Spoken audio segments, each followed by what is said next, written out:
Hello everybody, welcome back. Today as well we have got you another video. In this video I'll show you how you can sign up on Pandabuy. But before that, please do make sure to like our video, subscribe our channel, and yes, without any further delay, let's get into it.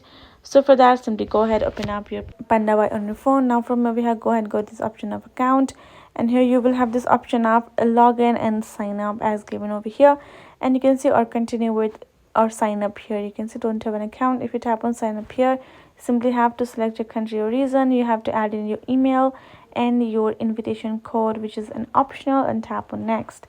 And the next step would be simply for you to create a password for yourself, and then you're done, and the username.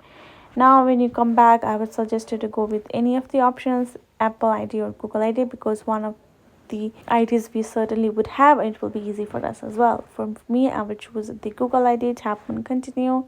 I'm going to choose my email, continue.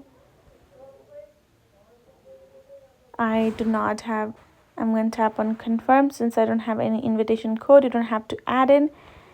And there we go. Once I've done that, you can see you have successfully signed up for Pandabuy, and I even have my account right over here. I can now start using it to however I would prefer, and that is how easy it is. So hope this video was helpful to you all. Thank you so much for watching, and I'll see you guys in our next video.